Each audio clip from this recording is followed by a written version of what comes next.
Halo, perkenalkan nama saya Susan Saragi. Dalam video kali ini, saya akan menunjukkan bagaimana praktek pelaksanaan konseling. Semoga bermanfaat. Halo Elinta, Halo Kak Su. gimana kabarmu hari ini? Apakah kamu sehat? Kabar saya hari ini baik Kak. Cuman yang membuat saya datang ke sini, saya mempunyai banyak masalah. Jadi saya ingin konsultasi dengan Kakak untuk bagaimana masalah saya ini supaya cepat selesai Kak. Gitu ya. Tapi sebelum kita memulai konsultasi kita saat ini, ada baiknya kita berdoa terlebih dahulu ya. Boleh Kak.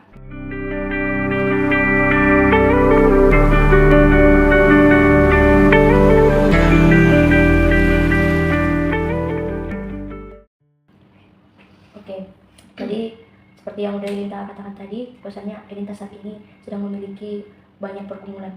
Kira-kira apa yang menjadi pergumulan Elinta pada saat ini?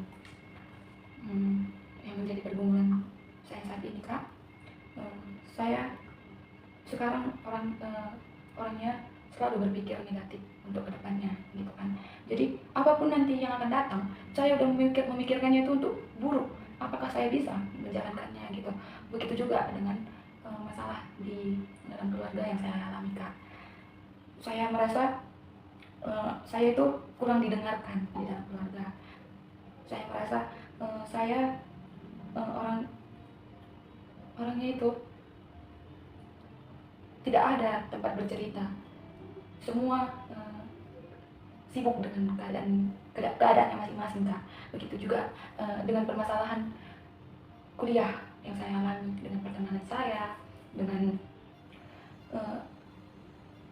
pekerjaan kuliah itu ataupun kegiatan kuliah yang saya alami itu, saya merasa berat sebenarnya Kak untuk menjalankannya. Cuman saya di dalam diri saya udah ada, kalau ini udah tanggung jawab saya, itu harus saya lakukan. Cuman lebih besar rasa berat itu di dalam diri saya daripada rasa bertanggung jawab itu di dalam diri saya Kak.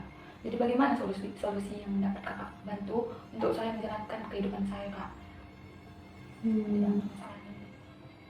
Oke, begitu banyak ya pergumulan yang Elinta alami saat ini.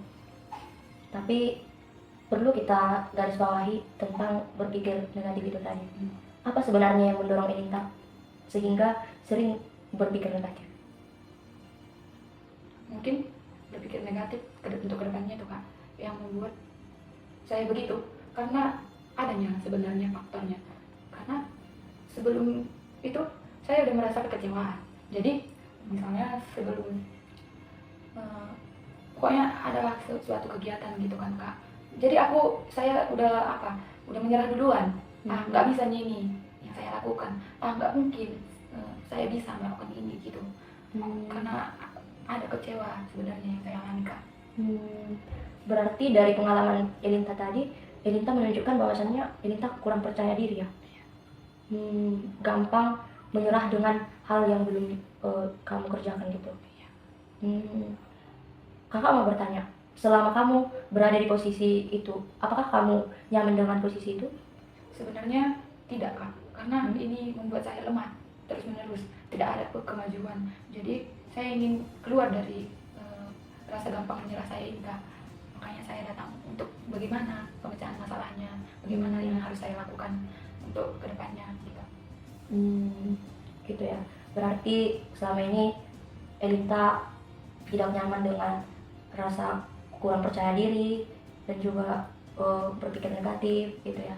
Nah, kakak mau bertanya sama Elinta. Elinta pernah nggak berhasil mencapai sesuatu? Pernah? Kalau boleh tahu itu apa?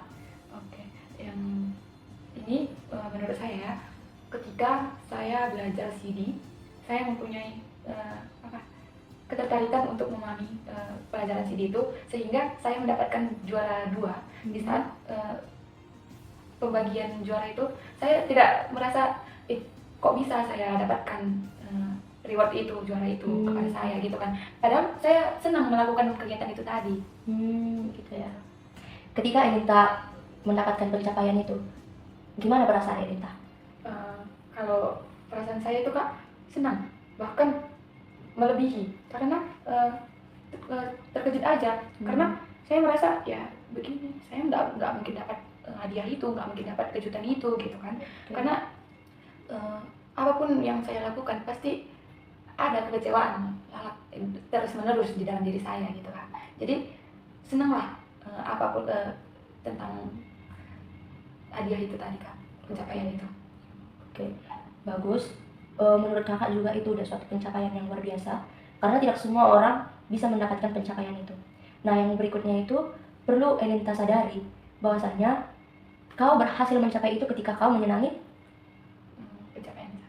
no, tapi ketika kau menyenangi pembelajaran, kemudian kegiatan-kegiatan di tempat CD itu, kau senang secara tidak sadar. Kesenanganmu itu yang membawa kau ke pencapaian itu tadi. Nah, kemudian yang berikutnya, selama kau melakukan kegiatan yang lainnya, contohnya seperti kegiatan perkuliahan seperti yang Elinta katakan tadi, pernah nggak kau merasakan nyaman dan senang melakukan itu? Pernah kak. Pernah. Sejauh mana dan selama apa? Sejauh mana ya, rasa nyaman di dalam perkuliahan ini mungkin nggak terlalu lama kak, karena ya namanya kuliah, nggak semua perkuliahan itu sesuai dengan apa yang saya inginkan, apa yang nggak saya inginkan gitu kan. Jadi kebanyakannya rasa sedihnya di saat kuliah yang saya rasakan. Sedihnya itu seperti capek dengan tugas-tugas yang banyak gitu kan kak. Jadi tapi saya juga merasa senang juga di dalam perkuliahan itu, saya mau juga mendalami materinya gitu kan. Oke, berarti sekarang Elinta sedang berada di posisi yang agak pelin-pelan ya dikatakan, karena Elinta tadi membilang senang. Satu sisi Elinta senang menjalani kegiatan perkuliahan ini, tapi di sisi lain kesenangan itu berubah ketika rasa malas, rasa capek itu ada di dalam benak Elinta. Nah, yang perlu saya mau bilang sama Elinta, coba kamu refleksikan lagi, kamu ingat ketika pengalaman CD kamu, ketika kesenangan itu kau lakukan dalam menjalankan kegiatan itu, rasa malas dan rasa capek itu semuanya pasti bakalan hilang gitu. Kalau boleh tahu, apa saat ini impian Elinta yang paling terbesar yang pengen Elinta wujudkan suatu saat nanti? Impian paling terbesar yang saya ingin wujudkan itu ingin membahagiakan orang tua kak. Tidak menyusahkan orang tua. Ketika saya nanti sudah tamat, saya bisa berdiri di atas kaki saya sendiri. Cuman sekedar itu aja kak, tidak terlalu tinggi-tinggi kali. Oke, bagus sekali ya impian Elinta untuk membahagiakan orang tua, bisa berdiri di atas kaki sendiri. Itu sebenarnya udah suatu pencapaian Elinta. Mengapa? Karena tidak semua orang bisa berpikir seperti yang Elinta pikirkan itu. Apa yang saat ini Elinta punya, apa yang saat ini Elinta alami, itu sebenarnya merupakan sebagian dari proses. Jadi yang perlu kakak sampaikan, nikmatilah proses yang sedang Elinta hadapi saat ini. Enjoy sama kehidupan perkuliahan sebagai mahasiswa. Lakukan aja apa yang Elinta sukai. Dan ketika Elinta merasa capek, gak apa-apa istirahat sebentar, tapi jangan kelamaan istirahatnya. Ingat juga waktu untuk belajar, biar impian Elinta bisa tercapai gitu. Jadi kakak harap Elinta bisa semakin mendekatkan diri sama Tuhan dan tetaplah rajin berdoa. Seperti dalam firman Tuhan di dalam kitab Filipi 4 ayat 6, boleh Elinta buka dan dibaca ya. Filipi 4 ayat 6. Katanya, janganlah khawatir tentang apapun juga, tetapi nyatakanlah dalam segala hal keinginanmu kepada Allah dalam doa dan permohonan dengan ucapan syukur. Oke, kalau Elinta perhatikan di dalam nats ini, Oke, kalau Elinta perhatikan di dalam nats ini, kira-kira apa pesan dan makna yang menyentuh perasaan Elinta? Yang dapat saya maknai di dalam ayat Alkitab ini tadi kak, saya tidak perlu khawatir tentang apapun itu, karena ketika saya menyatakannya segala yang saya inginkan kepada Tuhan, pasti semua akan baik-baik saja di dalam nama Tuhan Yesus. Oke, sungguh luar biasa firman Tuhan dan juga makna yang boleh Elinta ambil pada ayat ini. Dan semoga ini bisa menjadi pegangan Elinta supaya tetap kuat, supaya tetap berserah kepada Tuhan dan menyatakan apa yang menjadi harapan Elinta kepada Tuhan, agar kiranya apa yang Elinta harapkan itu boleh tercapai di dalam Tuhan ketika Elinta mengikut sertakan Tuhan di dalam setiap proses dan perjalanan Elinta. Jadi tetap semangat, Tuhan Yesus memberkati. Oke Kak, terima kasih atas konseling yang Kakak berikan kepada saya.